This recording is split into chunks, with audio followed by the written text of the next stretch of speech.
When deciding what I wanted to do for my retail management documentary, I started to look at my own retail spending habits. I automatically thought of why I go shopping. And a lot of the time, that's when I've had a really bad day, or I need to pick me up, or I just want to feel better. And shopping always can do that for me. So I then dug a little deeper into that and started to realize that stores are using these feelings that customers and consumers have to market their products and to sell more products. When I started looking a little deeper into this issue, I realized that companies are using marketing strategies to sell the product, but how they're doing that is marketing self-care.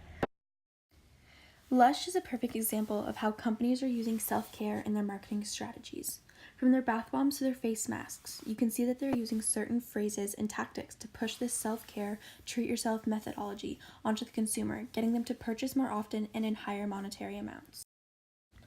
Personally, this is one of my go-to stores I use when shopping to feel better, so even customers that are aware of their strategies are susceptible. As you can see, the names reflect how the product will make you feel better, such as Cheer Up Buttercup, and then also Metamorphosis, turning gray days into vibrant bursts of color. Companies are preying on consumers needing to feel better and wanting to feel better and using shopping as that method to sell their products even more. Bath & Body Works is another store that is a prime example and highly effective at what they do. Although many of their products use this treat-yourself idea, the aromatherapy line really stands out. It is a line branded towards customers to help them achieve and attain something that they really want through essential oils. The line consists of 6 options: stress relief, sleep, energy, comfort, happiness, and focus. They are trying to sell a solution while preying on customers that are deprived of those things. The reality is that a company is just making monetary gains on a very successful marketing scheme that consumers are falling into as they try and help themselves with this product.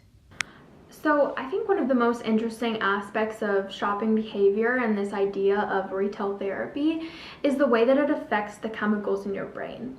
So there are 2 major neurotransmitters that are involved with the act of shopping. The first one is dopamine and the second is cortisol. So dopamine is a hormone that activates the pleasure and reward centers in your brain, and cortisol is a stress hormone. What the research has shown us is that shopping behaviors are linked to a spike in dopamine circuit activity. And this is not unsimilar to the kind of activity that we see in addicts when they're exposed to the thing that they're addicted to. So what we know is that shopping has an addictive element to it. And when someone is faced with serious life decisions, stress in their lives, or really anything that makes them unhappy, it can lead us to craving that dopamine spike.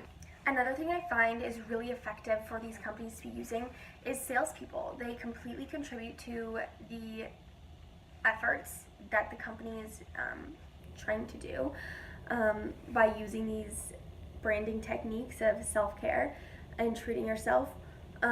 I personally was a sales associate, and we are pushed to make that sale by making the customer feel good and confident and giving them compliments.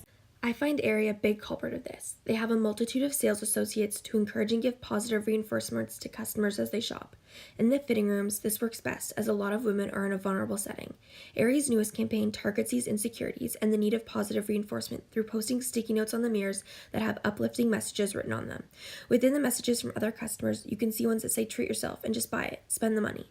My first reaction when I see these messages was wondering if the company was told to include these to increase sales. Instead of the campaign being about body positivity and kindness, it turns just into another marketing ploy that the consumer gets trapped in, once again based on rewarding yourself through shopping and self-care. While looking deeper into this issue and thinking about it while walking around the mall, you will start to see the trend that has penetrated into the marketing of many stores. The message is always the same: spend the money, buy the product, and you will feel great again. This industry has started to capitalize on basic human emotion and self-reward hedonic shopping habits to be more successful. Consumers have become so accustomed to being told that shopping will make us feel better that we haven't even noticed this kind of marketing being pushed upon us or how successful it really is. These stores have made a brand for themselves that emulates that they are where you can go to get products that will make you feel better and have a better day, week, or life, and we have listened. It's time to realize this is happening to all of us. Stop listening to what these companies are telling us and find a better, healthier way to treat ourselves without supporting the retail market's form of therapy.